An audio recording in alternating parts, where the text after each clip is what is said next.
and meditate upon that. Mura kong iulit. Leave me alone, brother. I can Okay. Sa Mateo 16, okay. Oh, pag-aas ni po ito ba? Pero ano sunod pa ko tada. O yun ka ba?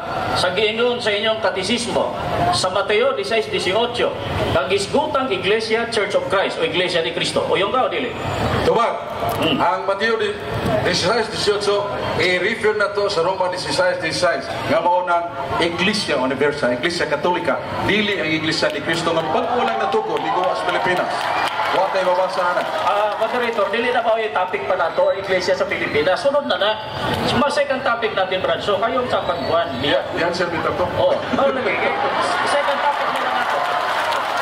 Bueno, ang naaba sa Roma 16:16, o sa'yo nakasulat, Iglesia Katolika, Apostolika Romana, o Iglesia ni Cristo? Sorry kay Brother Mel, ang sayop na pangutana, dili sa matubag gusto. Objection. Ako na pangutana, ayaw ingna niya sa'yo.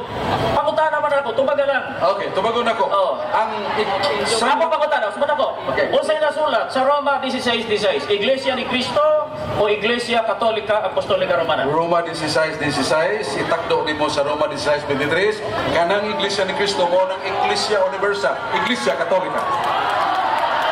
Okay. Mabasa ba sa Roma 16:23 o Roma 16:16, Iglesia Katolika? Mabasa ba? Mabasa ang Iglesia Katolika, Iglesia Universal. Okay. Universa? Tubag. Ayaw sa pagbasa. Pupunta na ko. Tubagan sa. Ganina na kang sigig basa. It's your time to answer my question. Yes, I know.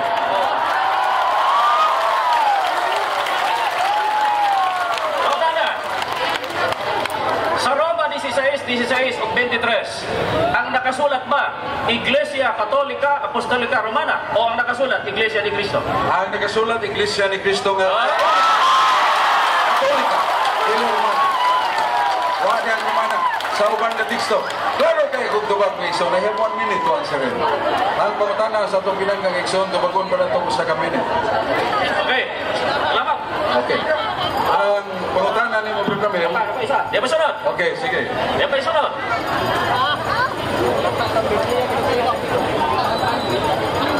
Suma ka ba sa giingon sa inyong libro Pananampalataya at Katwiran nga, tingnan din ang wikang Katolika ay salitang Grego, bagamat hindi ginamit ng Panginoon ang mga apostol ang katagang ito. So baka din o dili? Ang akong tubagwan ni mo tiwasa basa ang libro nga kasagaran gitudloan niya na mao ang Christian Box, page 152. Ganingon, the name Catholic as a name is not applied to the Catholic Church, but the idea of the Church in the mind of Christ and the Apostle is set up upon this word Catholic, meaning universal. Gusa ang akong tubag mao nga supak bako sa gisulti supare. Gakanapung nga Grego nga Katolika wala ingalan sa Iglesia, pero ang ideya o kahimtang sa Iglesia Katolika kay mukailap man sa tanang kanasuran. Ang akong pangutana na ako, ang ipangutana ba nako question box o kining pananampalataya at katwiran? Pare, ang akong pangutana nimo di sa pananampalataya at katwiran. Supa ka ba sa giingon sa pare nga ang pangalang Katolika wala gigamit ni Kristo o sa mga apostol? Supa ka dili? ang akong tubag ayaw ko mabuti. Ayaw ko mabuti sa tubag. Ang akong tubag wala sa kumag isip ngalan wa diha, pero sa kahimtang sa Iglesia naa sa Biblia. Sa Biblia. Ako nagibasa kanina sa Roma 16:16 o 23.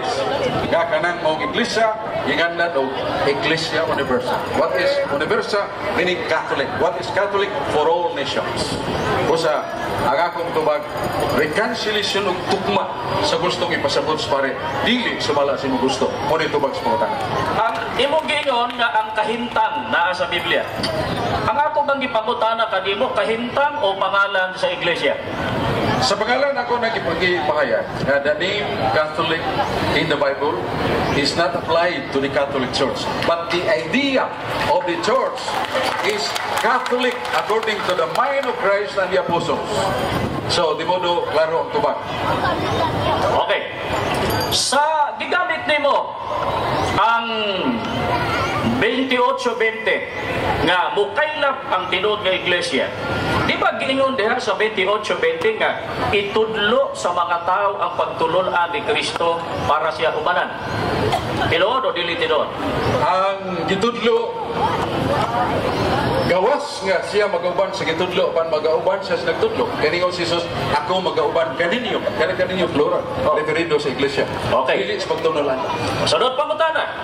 Pag ang itudlo ba pagtulon-an sa yawa umanan gihapon ni Kristo? Ang pagtulunan ng gisgutan nimong pagtulunan sa yawa, wala itudlo sa Iglesia Katolika. Sanglit! Tupad, 1 minute pa na. O pa panghuhot. Sanglit! Ang 1 Timoteo 4:1-3, referido na sa Gnosticos na sa Hina 146 sa World History by Arthur O'Brien. Dili na referido sa Iglesia Katolika. Okay, sir. Tapos na? Okay, last question, last answer. Meron pa? Tapos na? Okay, salamat sa... Daghang salamat.